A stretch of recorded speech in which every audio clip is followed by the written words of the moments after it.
여러분은 이제 생각하실 때 여러분의 기도에 하나님이 응답을 잘 해주시는 것 같습니까? 그렇게 믿는 분도 계실 테고, 도무지 나는 기도 응답을 잘 못 받는 것 같다 이렇게 생각하시는 분들도 계실 겁니다. 근데 오늘 이제 그 질문 이전에 하나님께서 우리에게 던져주는 질문과 도전은 그러면 진짜 네가 기도를 하기는 한 거냐? 진짜 네가 응답 받을 만한 그런 기도로 하나님 앞에 나오기는 나온 거냐? 이런 이제 질문을 우리에게 던지십니다. 하나님은 우리의 기도에 응답하시는 분입니다. 다만 이제 사람들은 자기가 원하는 방식대로 응답을 못 받으면 하나님이 응답하지 않았다 이렇게 이제 생각하는 것이지, 하나님은 언제나 우리의 기도를 들으시고 응답하시는 분입니다. 오늘 본문은 우리가 지난 시간에 살펴본 이사야가 이스라엘 백성들을 향해서 하나님 앞에 중보 기도를 드린 내용을 우리가 오늘 새벽에 살펴봤잖아요. 그런데 그 기도에 응답하시는 내용입니다. 그러니까 이사야가 유다 백성들을 향해서 하나님 제발 응답해 주세요. 하나님 제발 좀 돌아와 주세요. 우리를 구원해 주세요. 이렇게 막 기도를 했는데 그 기도를 들으시고 하나님께서 응답하신 내용이 오늘 65장 말씀입니다. 하나님은 내가 여기 있노라 이 말씀을 오늘 반복하시면서 너희들이 나에게 기도했던 것처럼 돌아와 달라고, 응답해 달라고, 막 움직여 달라고, 구원해 달라고 그렇게 말하지 않아도 하나님은 항상 그곳에 계셨고 하나님은 항상 기도를 들으셨다라는 것을 말씀하시는 거죠. 그러니까 아까 제가 서두에 말씀드린 것처럼 이사야나 유다 백성들이 하나님 앞에 하나님 제발 좀 기도를 들어주세요. 제발 우리를 구원해 주세요. 하나님 제발 돌아와서 나를 건져주세요. 이렇게 요구를 했지만 너희들이 정말 그렇게 기도를 하기는 했느냐는 거예요. 정말 그렇게 간절히 하나님을 찾았고 기도에 응답받을 만한 그런 준비를 했느냐, 이 질문을 하나님은 던지시는 겁니다. 그래서 오늘 본문을 좀 몇 가지 단락으로 좀 나눠보면, 먼저 1절, 2절에서는 하나님은 언제나 응답해 주시기를 기다리시는 하나님입니다. 너희들이 정말 바르게 기도만 한다면 내가 꼭 응답해 주려고 나는 기다리고 있다, 이 말씀을 하시는 거고요. 그렇다면 그 다음 단락에서는 왜 유다 백성들은 기도에 응답받지 못한다고 생각하는가, 이걸 생각하지 못했다는 거죠. 거기에 대해서 하나님은 너희의 죄악 때문에 그렇다. 그리고 마지막 세 번째로 그러면 하나님이 기도에 응답하지 않고 심판하실 때 그 하나님의 종들이 같이 망하게 되느냐? 그건 아니라는 거예요. 하나님은 심판의 때에도 하나님의 종들과 죄인들을 구분하셔서 심판할 자는 심판하고 구원할 자는 구원하시겠다. 이것이 이사야가 하나님 앞에 드렸던 이 기도에 대한 하나님의 응답입니다. 그러면 하나님의 응답을 우리 조금 더 자세히 좀 살펴봅니다. 먼저 이 첫 번째 단락에서는 하나님은 언제나 우리에게 응답해 주시기를 위해서 기다리고 계신 분이다, 이렇게 말씀을 하는 겁니다. 우리는 하나님이 우리 기도를 들어주지 않는다고 생각하고, 또 하나님은 반대로 기도는 제대로 하기는 한 거냐? 내가 너희에게 기도에 응답해 주려고 얼마나 기다리고 있는데 너희가 정말 진지하게, 정말 올바르게 나에게 기도를 하긴 한 거냐? 이런 이제 논쟁을 벌이는 거죠. 그러니까 유다 백성들은 하나님 응답해 주세요 그러는데 하나님은 너 진짜 기도도 안 했잖아, 이렇게 말씀하시는 거예요. 어쩌면 우리와도 같죠. 우리도 그냥 막연히 이렇게 됐으면 좋겠는데 하나님은 이렇게 인도를 안 해주시는 것 같아. 그럴 때 하나님께서 이렇게 그렇게 물으시는 거랑 똑같은 거예요. 너 그럼 그 문제 가지고 정말 기도해 봤니? 정말 금식하는 마음으로, 정말 내 생명을 내놓는 마음으로, 그 문제를 하나님이 아니면 안 된다는 마음으로 정말 기도해 봤니? 그러지도 않았잖아. 내가 얼마나 네 기도를 기다리고 있었는데, 이 말씀을 하시는 거예요. 그래서 1절 말씀해 보면 나는 나를 구하지 아니하던 자에게 물음을 받았으며 나를 찾지 아니하던 자에게 찾아냄이 되었으며 내 이름을 부르지 아니하던 나라에 내가 여기 있노라, 내가 여기 있노라 하였노라 그랬어요. 여러분, 우리 이제 지금 개역개정 성경 번역으로 보면 이게 무슨 내용인지 잘 이해가 안 돼요. 근데 이 구절을 이제 새번역 성경, 새번역 번역으로 이렇게 보면 이게 이 얘기였어, 금방 이해가 돼요. 새번역에 뭐라고 되어 있느냐면 나는 내 백성의 기도에 응답할 준비를 하고 있었지만 내 백성은 아직도 내게 요청하지 않았다. 누구든지 나를 찾으면 언제든지 만나려고 준비를 하고 있었지만 아무도 나를 찾지 않았다. 내 이름을 부르지도 않던 나라에게 나는 보아라, 나 여기 있다. 보아라, 나 여기 있다 하고 말하였다. 그럼 이해가 되시죠?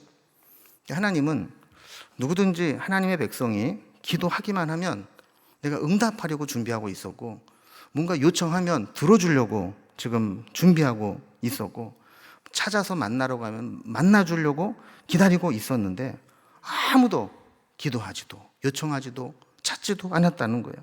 그래서 심지어는 내 이름을 부르지도 않던 나라, 이방인들 가리키는 거겠죠. 지금까지 하나님을 부르지도 않았던 자들에게 나 여기 있어, 봐, 나 여기 있어 이렇게 말하면서 오히려 하나님 백성들 말고 다른 이방인들에게조차 하나님께서 나 여기 있으니까 나를 좀 찾아 이렇게 말할 정도가 되었다는 거예요. 자, 그러니까 이 유다 백성들은 하나님 앞에 마치 거짓말하다가 딱 걸린 것과 똑같은 거죠. 저들은 하나님 기도에 응답해 주세요, 제발 돌아와 주세요 그랬는데 하나님은 말씀하시기를 니들 진짜 기도하기는 했니? 내가 네 기도 들어주려고 얼마나 기다렸는데 기도도 안 했잖아. 하나님 찾지도 않았잖아. 내 이름 부르지도 않았잖아. 이러는 겁니다. 그래서 하나님은 내가 그렇다면 내 백성이 아닌 다른 자들에게조차도 내가 기도에 응답해 주겠다고 지금 찾고 다녔어. 여러분, 하나님의 백성이 하나님을 찾고 구하고 부르기만 하면 얼마나 하나님이 응답하시고 싶었는지 그걸 기다리면서 애타는 마음으로 지금 유다 백성들에게 이야기하고 있는 겁니다. 그래서 2절에도 보면 내가 종일 손을 펴서 자기 생각을 따라 옳지 않은 길을 걸어가는 패역한 백성들을 불렀나니. 이게 누구예요? 하나님 백성들, 유다 백성들을 지금 뭐라고 지금 설명하고 있냐면 자기 생각을 따라 옳지 않은 길을 걸어가는 패역한 백성이다. 그러니까 하나님의 백성인데 얼마나 하나님 앞에 못되게 굴었는지 하나님 보실 때 지 생각을 따라서 옳지 않은 길을 걸어가는 아주 패역한 백성이다. 하나님이 그렇게 평가하실 정도였다라는 거예요. 여러분, 우리도 오늘 이 말씀이 우리가 잘 보면 사실은 심각한 도전을 주는 말씀입니다. 우리에게도 정말 너 나를 정말 찾았니? 정말 기도를 제대로 하긴 한 거니? 정말 하나님 아니면 안 된다는 마음으로 그렇게 갈급하게 나를 찾은 거니?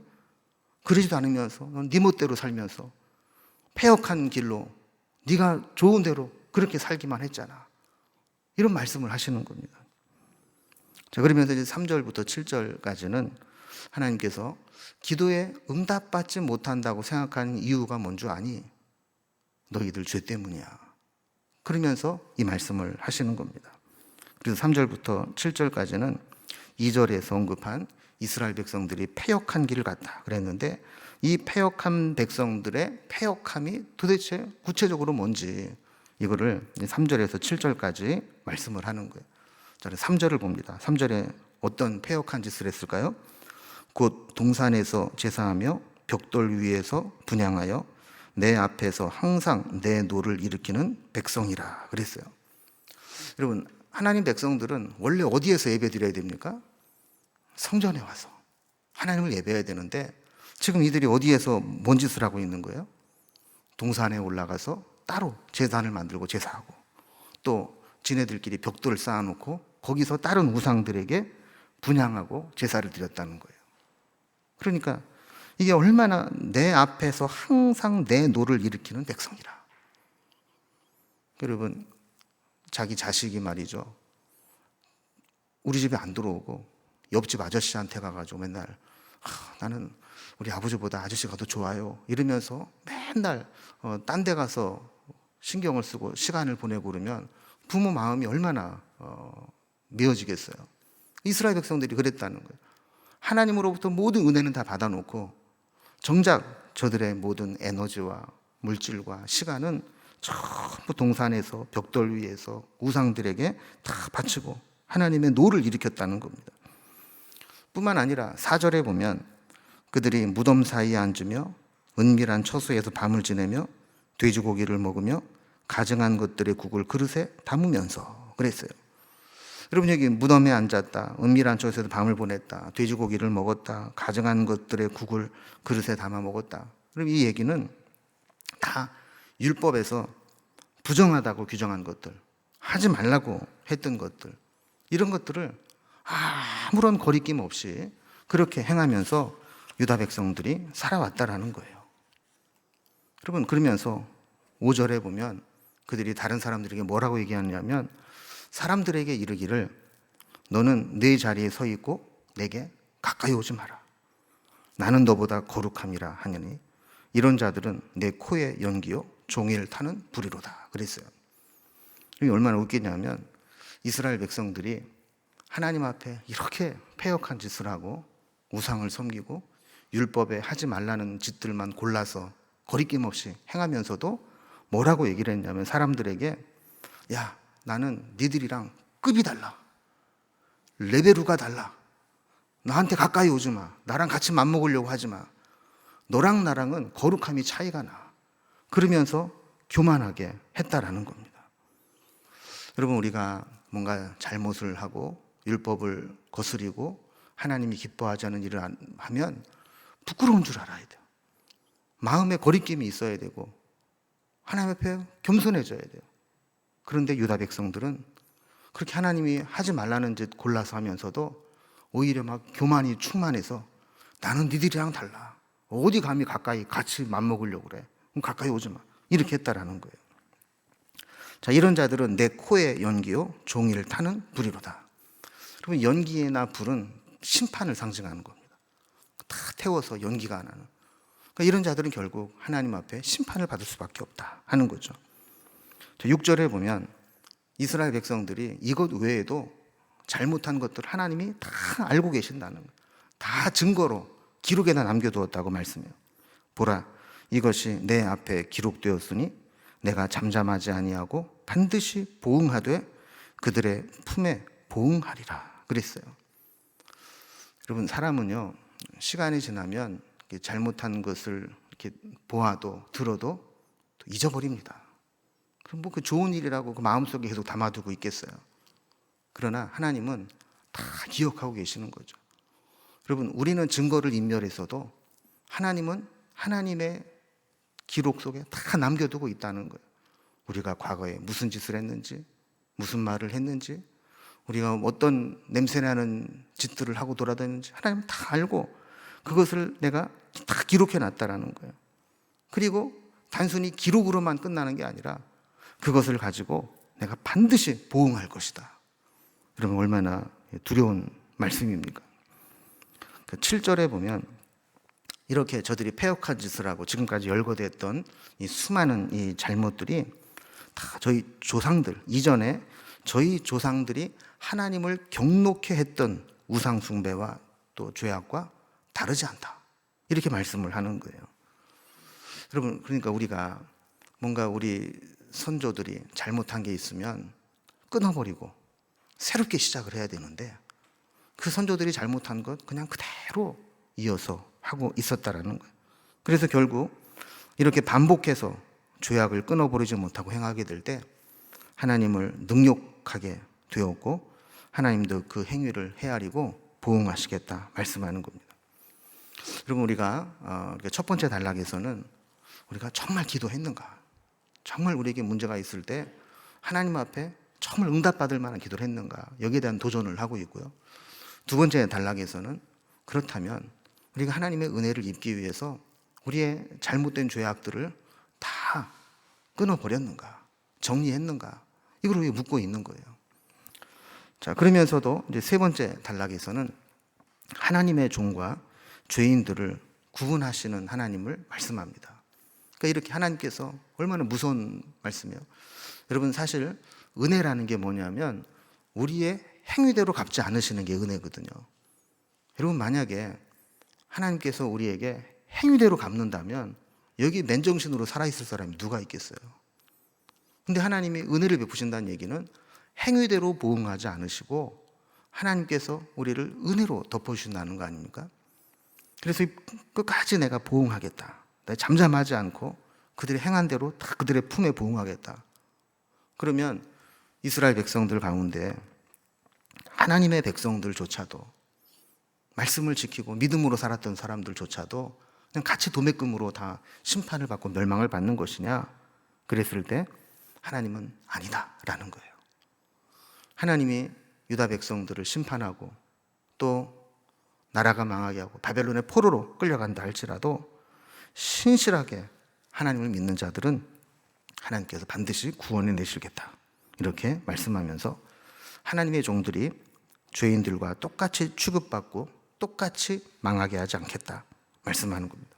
8절을 보면요, 여호와께서 이와 같이 말씀하시되 포도송이에는 즙이 있으므로 사람들이 말하기를 그것을 상하지 말라. 거기 복이 있느니라 하나니 나도 내 종들을 위하여 그와 같이 행하여 다 멸하지 아니하고 그랬어요. 여러분, 이런 겁니다. 이게 포도나무가 있어요. 그런데 이 포도나무, 이 포도원 지기가 볼 때 이 포도나무가 영 시원찮아요. 다 병들고 다 막 꺾이고 못 쓸 것 같아요. 그래서 안 되겠다, 이거 다 싹 베버리고 새로운 포도나무를 심어야 되겠다, 이렇게 생각을 했는데 그 중간중간에 보니까 아주 탐스럽게 맺힌 포도송이가 중간중간 있는 거예요. 사람들이 뭐라고 말하냐면 포도원 주인, 저기 보니까 쓸만한 포도들이 있습니다. 저 포도들은 보니까 아주 잘 익었고 거기 즙이 꽉 차 있는데 저거 조금만 더 관리하면 저것들을 통해서 아주 좋은 포도주를 딸 수 있을 것 같습니다. 그러니까 포도원 지기가 마음이 바뀌는 겁니다. 그래? 그렇다면 내가 조금 있다가 지켜보지 뭐, 이러면서 그 포도를 상하지 않고 지켜두겠다는 거예요. 마찬가지로 하나님께서 그들의 행위대로 보응하시려고 하다가 거기에 하나님 말씀대로 지키는 하나님의 종들이 있다면 그들은 함께 망하게 하지 않겠다는 거예요. 9절에서는 이걸 다른 표현으로 이렇게 말씀합니다. 내가 야곱에게서 씨를 내며 유다에게서 나의 산들을 기업으로 얻을 자를 내리니 내가 택한 자가 이를 기업으로 얻을 것이요 나의 종들이 거기에 살 것이라. 그럼 여기서는 농사짓는 비유를 또 합니다. 야곱에게서 씨를 낸다. 그런데 이 씨는 종자를 얘기하는 거예요. 여러분, 그냥 우리가 알곡과 종자는 좀 다르지 않습니까? 추수한 알곡은 먹기 위해서 우리가 보관을 하는 것이고, 이 종자는 다음 해에 또 뿌려서 농사를 지으려고 준비해 놓는 게 종자예요. 그런데 야곱에게서 씨를 낸다라고 하는 것은 지금 남아있는 하나님의 백성들, 믿음으로 살고 있는 신실한 자들은 마치 그렇게 종자와 같이 남겨주고 또 지금 있는 이 땅에다가 내가 그 씨를 뿌려서 그들로 하여금 다시 기업을 일으키게 할 것이다, 이렇게 말씀을 해 주는 겁니다. 자, 그러면서 10절에서는 이렇게 말씀합니다. 샤론은 양떼의 우리가 되겠고 아골골짜기는 소떼가 눕는 곳이 되어 나를 찾은 내 백성의 소유가 되려니와 그랬어요. 여러분, 이 샤론은 원래 이 갈멜산 남부에 위치한 이제 평지로 매우 비옥한 땅입니다. 그래서 여러분, 우리 찬송가에도 보면 샤론의 꽃 예수 뭐 이런 가사가 있잖아요. 이 샤론이라는 것은 그 정도로 예수님을 샤론의 꽃으로 비유할 정도로 아름다운 들판에 있었던 거죠. 그런데 바벨론의 침략을 받아서 그 멋지고 비옥하고 아름다운 그 꽃밭과 같은 평원이 완전히 쑥대밭이 되고 말았던 겁니다. 그런데 아골골짜기는 요단강 근처에 여리고성 그 옆에 요단강으로 흘러가는 지류에 있는 그런 이제 골짜기인데, 이 아골이라는 말 자체가 근심, 괴로움, 고통 이런 의미를 가지고 있어요. 그래서 그 골짜기를 보면 아주 골짜기가 깊고 아주 험난해서 뭐 거기에 뭐 농사를 지을 수도 없고 뭐 거기에는 아무것도 할 수 없는 험한 곳입니다. 그래서 여호수아 당시 이 범죄한 아간을 처형했던 저주받은 곳이 바로 이 아골 골짜기였죠. 자, 그런데 하나님께서는 이제 그 황폐하게 되었던 샤론, 그리고 아무것도 할 수 없는 그 아골 골짜기, 그곳에 양떼의 우리가 되게 하겠고 소떼가 눕는 곳이 되게 하겠다. 그래서 하나님 백성들에게 소유가 되게 해주겠다. 그러니까 지금 상황은 황폐하고 폐허가 되고 아무것도 할 수 없는 곳이라 할지라도 하나님께서 하나님을 찾고 믿음으로 신실하게 신앙을 지킨 자들에게는 그 땅을 회복시켜서 그 땅을 기업으로 주시겠다는 거예요. 여러분, 이게 8절에서 10절까지 말씀은 하나님의 심판 가운데에도 하나님의 은총을 입는 신실한 자들에게 약속의 은혜를 주신 것이라면, 이것과는 대조적으로 이제 11절, 12절에서는 여전히 우상숭배에 빠져 있고 하나님의 노를 일으켰던 그런 자들에 대한 비참한 최후를 말씀합니다. 자, 여전히 하나님을 버린 자들, 떠난 자들에게 어떤 하나님의 심판이 임한다고 그랬는가 보겠습니다. 11절을 보면 오직 나 여호와를 버리며 나의 성산을 잊고 가색에 상을 베풀며 문희에게 섞은수를 가득히 붓는 너희여, 그랬어요. 자, 하나님을 버리고 하나님의 성산, 성전이 있는 시온산을 버리고, 그리고 어디로 갔느냐? 가색에, 문희에게 갔다는 거예요. 여러분, 성경 밑에 각주에 보면 갓은 운수신, 또 문희는 운명신, 이렇게 각주에게 달려 있어요. 그러니까 하나님 말고 갓은 운수를 주관하는 신이고 문희는 운명을 주관하는 신인데, 자기 나름대로 우리의 운수와 운명을 주관하는 신이 있다고 생각하고 그 우상에게 가서 그 제사상을 베풀고 술을 부면서 그렇게 그들을 섬겼다라는 겁니다. 자, 12절에 보면 이런 자들은 하나님이 칼에 붙여 죽임을 당하게 하고 철저히 심판하시겠다, 이렇게 말씀합니다. 자, 그러면서 그들을 심판하시는 이유를 이렇게 설명합니다. 이는 내가 불러도 너희가 대답하지 아니하며 내가 말하여도 듣지 아니하고 나의 눈에 악을 행하였으며 내가 즐겨하지 않은 일을 택하였음이니라. 하나님께서 여러 차례 경고하셨고 심지어는 바벨론의 포로로 끌려가기까지 했지만 그럼에도 불구하고 정신을 차리지 못하고 계속해서 우상을 찾는 자들, 그들에게는 이런 심판을 내리겠다라는 겁니다. 그래서 13절부터 오늘 읽은 16절까지 말씀을 보면 이렇게 하나님의 백성이라는 것 때문에 자만에 빠져서 우상 숭배하고 자기 멋대로 살아가는 이런 자들에 비해서 신실하게 그런 가운데서도 믿음을 지킨 자들을 대조합니다. 오늘 13절 이후에 보면요, 나의 종들은 이러이러했으나 너희는 이러이러하리라. 그래서 나의 종들은과 너희는 이라는 것을 계속 비교해서 대조적으로 말씀하는 것을 보게 돼요. 13절을 보면요, 이러므로 주 여호와께서 이와 같이 말씀하시니라. 보라, 나의 종들은 먹을 것이로되 너희는 줄일 것이니라. 보라, 나의 종들은 마실 것이로되 너희는 갈할 것이니라. 보라, 나의 종들은 기뻐할 것이로되 너희는 수치를 당할 것이니라. 그럼 14절에도 하나님의 종은 마음이 즐거움으로 노래하지만 악인들은 마음이 슬피 울며 심령이 상하여 통회할 것이다. 또 15절에도 악인들이 남겨놓은 이름은 택한 자의 저주거리가 될 것이지만 하나님의 백성들은 저주거리가 아닌 다른 이름으로 불리게 될 것이다. 그러면서 하나님의 백성, 나의 종들은과 너희는, 하나님을 떠난 자들을 비교해서 이렇게 설명을 하면서 16절에 결론을 말씀하십니다. 자, 지금까지 땅에서 자기를 위하여 복을 구하는 자는 이제 진리의 하나님을 향해 복을 구해야 될 것이고, 땅에서 우상에게 맹세하던 자들은 진리의 하나님으로 맹세하라는 거예요.